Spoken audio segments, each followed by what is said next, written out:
The text came at 2 a.m. while I was still in the kitchen, perfecting the new autumn menu. My sous chef Marcus, who'd been acting strange all week, finally spilled what he'd been hiding. "Chef, they're voting you out tomorrow. Thought you should know." I set down my knife, staring at the perfectly diced butternut squash that would become tomorrow's special, if tomorrow still belonged to me. 3 years I'd poured into sage and salt. 3 years of 18-hour days, of burns and cuts, of creating something extraordinary out of an abandoned pizzeria. And my partners were holding a secret vote to force me out. I called Marcus immediately. "What do you mean, voting me out?"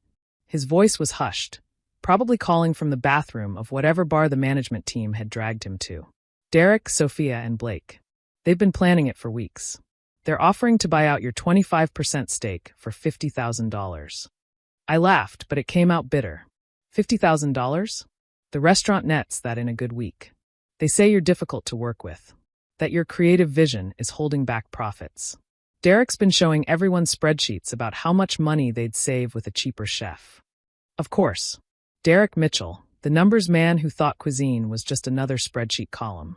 Sophia Winters, the marketing genius, who wanted me to put kale in everything because it was trending. And Blake Harrison, the silent partner who wasn't so silent when it came to counting money. "Thanks for the heads up, Marcus. Chef, what are you going to do?" I looked around my kitchen, my sanctuary, my laboratory, my life's work. Every piece of equipment placed exactly where I needed it.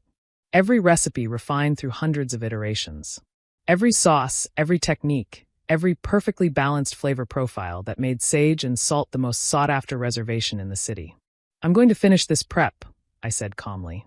"See you tomorrow." I hung up and got back to work, but my mind was racing. They wanted to vote me out? The chef who'd created every single dish that brought people through our doors? The woman who'd turned their initial $200,000 investment into a restaurant valued at over $2 million? But as I worked, filleting fish with practiced precision, a smile crept across my face. Because Derek, Sophia, and Blake had forgotten one crucial detail in their hostile takeover plan. They'd forgotten to check who actually owned the recipes. You see, when we'd drawn up our partnership agreement 3 years ago, I'd insisted on one unusual clause. While they owned 75% of the restaurant entity, I retained all intellectual property rights to my recipes, techniques, and menu concepts. They'd laughed it off then. What value could recipes have compared to real estate and equipment? Derek had actually patted me on the head. "Sure, Olivia. You keep your little recipes. We'll keep the actual business." My lawyer had been smarter. "Copyright every single one," she'd advised. "Document everything. Every ingredient, every technique, every plating design. File it all." So I had. 3 years of meticulous documentation. Every dish that made sage and salt famous was legally, indisputably mine. The next morning came too quickly. I arrived at the restaurant at 10 a.m., same as always, to find the dining room set up like a boardroom. Derek sat at the head of the table, my usual spot during meetings, with Sophia and Blake flanking him like corporate vultures. "Olivia," Derek said, not bothering with pleasantries. "Please sit." I remained standing. "I'll stand, thanks." Long night in the kitchen. "Yes, well." He shuffled his papers importantly. "That's actually what we need to discuss. We've been reviewing the restaurant's performance, and we've come to a difficult decision." "Have you now?" Sophia jumped in, her voice syrupy with fake concern. "We think you're burnt out, Olivia. The stress of the kitchen, the long hours, it's affecting your judgment.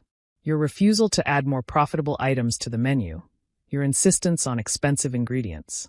"My insistence on quality, you mean?" "That's exactly the attitude we're talking about." Blake finally spoke, counting his words like coins. "This combativeness. We're running a business, not your personal art project." Derek slid a document across the table. "We're prepared to offer you a generous buyout. $50,000 for your 25% stake. You can take a break, maybe open a food truck or something smaller, more suited to your temperament." I didn't touch the paper. "And if I refuse?" "Then we vote," Derek said simply. 3 against 1.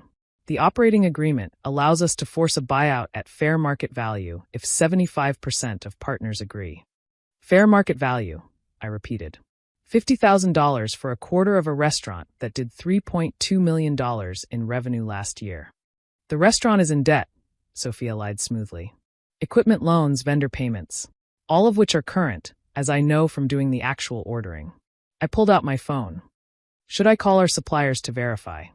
The decision is made, Derek cut in. We vote to buy out your stake. All in favor?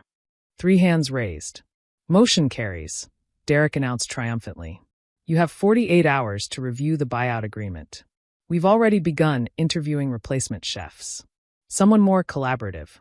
I smiled then, the kind of smile I saved for health inspectors who thought they'd found violations. Congratulations.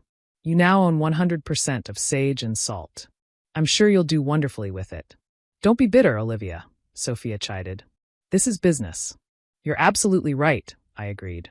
Which is why I'll be taking my recipes with me. The room went still. Excuse me? Derek's voice cracked slightly. My recipes. My techniques. My entire menu concept. They're all protected intellectual property, as specified in Section 16.3 of our operating agreement. You know, the part you didn't bother reading because you were too busy calculating real estate values. I pulled out my own stack of documents. 3 years of copyright filings. Every sauce, every preparation, every plating guide. The honey miso glazed pork belly that accounts for 30% of our appetizer sales? Mine. The deconstructed bouillabaisse that food critics called revolutionary? Mine. The brown butter sage gnocchi that has a 3-week waiting list? Absolutely mine. Blake grabbed the papers, scanning frantically. This can't be legal. Call your lawyer, I suggested. I'll wait. They did. The 3 of them huddled around Derek's phone while his attorney explained what I already knew. They'd bought themselves an empty restaurant. They could keep the name, the location, the equipment. But without my recipes, techniques, and the very cuisine concept that defined Sage and Salt, they had nothing but an expensive dining room. You can't do this, Sophia sputtered. We'll sue. For what? Following the contract we all signed. I shrugged. But hey, I'm sure you'll figure something out. Maybe hire one of those more collaborative chefs. Someone who'll put kale in everything like you wanted. I turned to leave, then paused. Oh, and that autumn menu I was working on? The one we were launching next week? I'll be taking those recipes too. Good luck explaining to the food bloggers why you're serving frozen appetizers from Cisco. But the best part, the part that would haunt Derek's spreadsheet dreams, was what I'd done at 3 a.m. after Marcus's warning. I'd signed a contract with Amelia Thornton. Amelia owned Thistle and Vine, the restaurant directly across the street that had been struggling to compete with us. She'd been after my recipes for 2 years, offering partnerships, collaboration, anything to get my food in her gorgeous but gastronomically challenged space. At 3 a.m., over whiskey and handshakes, I'd agreed to become executive chef and 40% partner at Thistle and Vine, bringing my entire menu with me. We'd rename it Thistle and Salt, a petty touch, but I couldn't resist. The news broke that afternoon, while my former partners were presumably still scrambling to figure out how to make hollandaise. The food world is small, and gossip travels at light speed. Chef Olivia Winters jumps ship to Thistle and Vine, brings entire menu, Red Eater's headline. Sage and Salt's signature dishes moving across the street, proclaimed the City Tribune. My phone exploded with calls from reporters, food bloggers, and most amusingly from Derek, Sophia, and Blake. I ignored them all. I had a kitchen to set up. Marcus and the entire kitchen staff followed me to Thistle and Vine. Turns out, loyalty to a restaurant extends only as far as loyalty to the chef who makes it worth working in. My servers, Maria and James, brought half the front-of-house staff with them. Even our sommelier, who Derek had hired personally, crossed the street with our wine list expertise. Opening night at the newly christened Thistle and Salt was 3 weeks later. We were booked solid for 2 months. Every regular from Sage and Salt had followed us, along with curious newcomers drawn by the drama. I couldn't resist walking to the window and looking across the street at my former restaurant.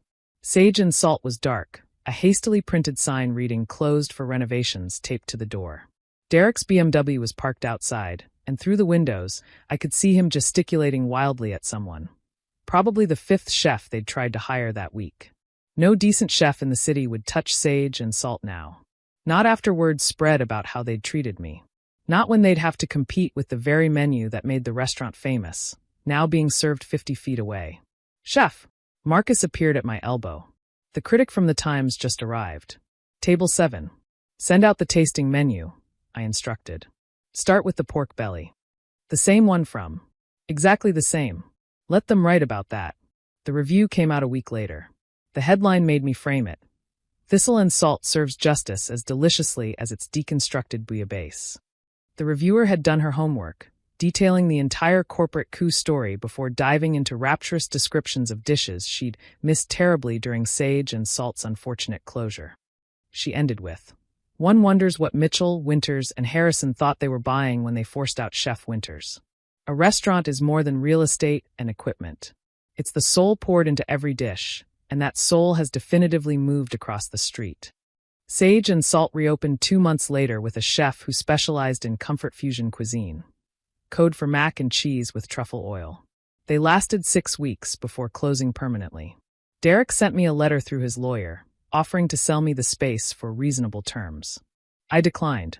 Thistle and Salt was perfect as it was, and besides, Amelia had proved to be the partner I'd always wanted. Someone who understood that restaurants weren't spreadsheets but living, breathing organisms that needed love, respect, and perfectly balanced béarnaise. A year later, at the James Beard Awards, I stood at the podium with my Best Chef Northwest trophy, looking out at the audience. Derek was there, somehow, in the back, his face a complicated mix of regret and rage. "I want to thank my former business partners," I said into the microphone, causing a ripple through the crowd who knew the story. "They taught me the most valuable lesson of my career. Never underestimate the power of a properly filed copyright." The laughter was warm, appreciative. This was a room full of chefs who understood, who knew that our recipes weren't just ingredients and techniques, but our hearts, our histories, our hard-won knowledge distilled into something that could make strangers close their eyes and sigh with pleasure. "And to any chef out there facing a similar situation," I continued, "remember this: they can take your restaurant. They can take your equipment. They can even try to take your reputation. But if you've protected your work, if you've valued your own creativity enough to defend it legally, then they can never take what really matters. They can't take your food." The applause was thunderous. Marcus, sitting at our table with Amelia and the team, wiped away tears. He'd been there from the beginning, had seen the long nights, the burns, the exhaustion, the pure joy of creation. He knew what those recipes meant. After the ceremony, a young chef approached me, clutching a notebook. "Chef Winters? I'm starting a restaurant with some investors. Do you have any advice?" I thought of Derek, probably watching the ceremony on his phone, calculating what percentage of my success he'd thrown away for $50,000. "Copyright everything," I told her. "Every recipe, every technique, every garnish. Your partners might own the restaurant, but make sure you own the reason people come to it." She nodded solemnly, making notes. "And if they ever try to vote you out?" I smiled, remembering the moment I'd realized my former partners had played themselves. The sweet satisfaction of watching their faces crumble as they understood their mistake. "Let them," I said.